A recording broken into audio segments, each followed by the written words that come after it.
Whoa, okay, gamer gang rolling up. Come on in, guys. Yeah, boy. Oh, that's my squad. News site PC Games N claims to have calculated $19 billion as the value of the massive horde of games Steam users have purchased but never played, squirreling them away like anime-inspired acorns for a winter that may never come. I'll play them someday, says Reddit user TrumpBuh. Okay. In the meantime, maybe we don't have to feel too bad. The original report extrapolated that 19 billion number from SteamIDfinder.com, which can only access the 10% of Steam profiles that are public. Those account for 1.9 billion worth of purchased unplayed games. Multiply that by 10, and you got a heckin' big pile of shame. But Ars Technica checked the math here and notes, firstly, that Steam didn't even start counting playtime until 2009, and secondly, that Steam ID Finder only checks the current sale price of each game on the Steam store, ignoring the fact that most gamers' stockpiles are built by waiting for a Steam sale and then snatching 80% off titles like a child raised by wolves being introduced to society. So that 19 billion is more like, I mean, it's probably still in the billions, but look at how happy you made old Gabe Newell. Oh, totally worth it.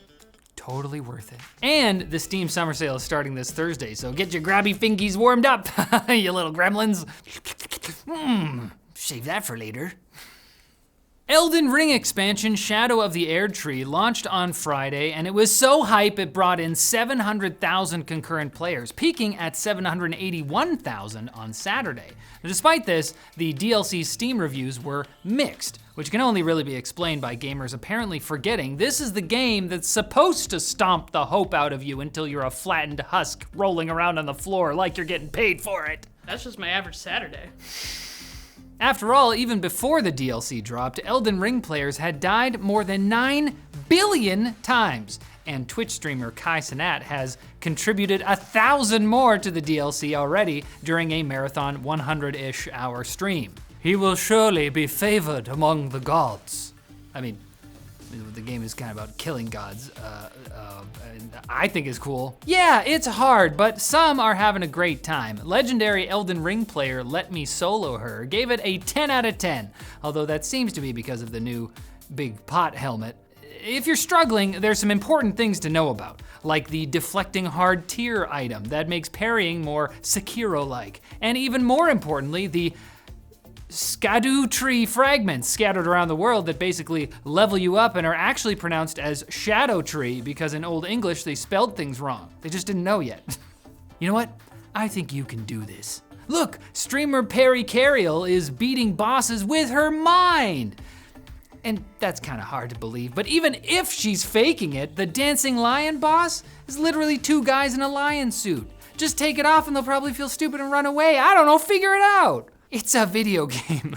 Twitch personality Guy Beam, aka Dr. Disrespect, has confirmed the reason he got banned from Twitch 4 years ago was for exchanging inappropriate messages with someone he referred to as an individual minor, the catchy new marketing term for child. Look, I just want the same thing as everyone else. A wife, the white picket fence, 1.5 individual minors. I can't believe someone who calls himself Dr. Disrespect would do such a thing. Former Twitch employee Cody Connors originally tweeted the information last week, starting a firestorm of discussion until Beam confirmed it today, saying the messages were sent using the Twitch Whispers feature.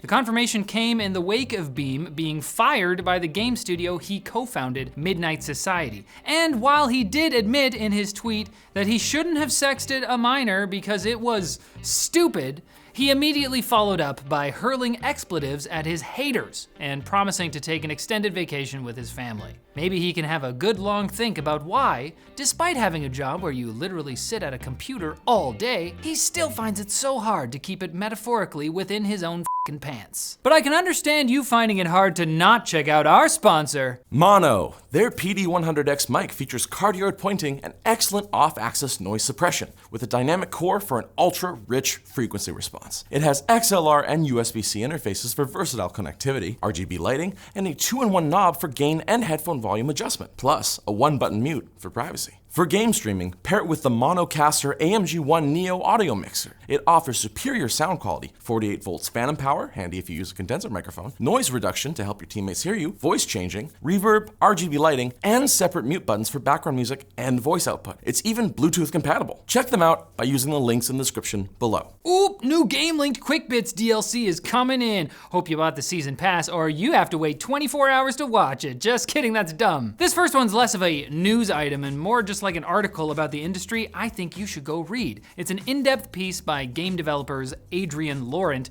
about a practice known as dynamic balancing, among other names. It's an industry trend in which game companies collect data on the player, then use it to alter the gameplay to frustrate players and drive them to make in-game purchases. Or, in some cases, frustrate 98% of players and wring those purchases out of the remaining 2%, because who cares? I mean, if it works for Milk, it works for me. Both Xbox era's Nick Baker and Giant Bomb's Jeff Grubb are claiming that word on the street is that Sony is working on some degree of PS3 emulation for the PlayStation 5. Unfortunately, both reports are low on detail, and Baker himself acknowledges that select PlayStation 3 backward compatibility could mean just about anything.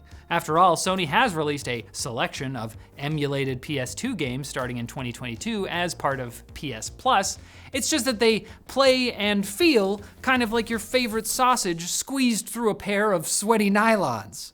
Like, it's there, it's good sausage, but like what am I supposed to do with this? But it's like there's nylon is in there. I'm not, you know when you do that with nylons. Palworld isn't quite the juggernaut it was earlier this year, but its future is still looking bright. The game will be seeing another major update on June 27th, and chatter about potential legal action on the part of Nintendo or the Pokemon Company seems to have largely faded. Plus, just this week, one of the game's developers appeared to tease a potential PlayStation port.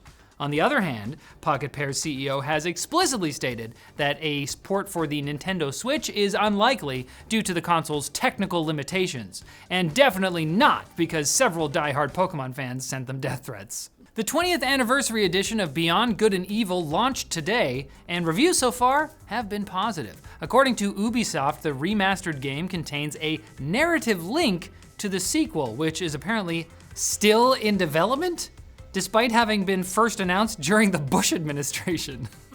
I just had a that's so Raven moment. I mean, not quite. That's not a good, whatever. Ubisoft mentioned this in passing with a single tweet, and no new screenshots or trailers for Beyond Good and Evil 2 appear forthcoming. Regardless, if you were old enough to play the original, this might be a good time to revisit the game. If you weren't old enough, well, might be a good time to get your driver's license. And Sylvie Nightshade, software engineer and secret assassin, has created a Stardew Valley hardcore mode mod that will close your web browser and delete your save file if you open the game's wiki. This new hardcore mode for everyone's favorite cozy farming sim was apparently inspired by a joke article written by satirical gaming website Hard Drive that was published only 12 hours earlier. Nightshade apparently hasn't created a mod for the game before and taught herself how just to make Hard Drive writer Amity Gilmore's twisted dream a twisted reality. Some people just want to watch the world burn.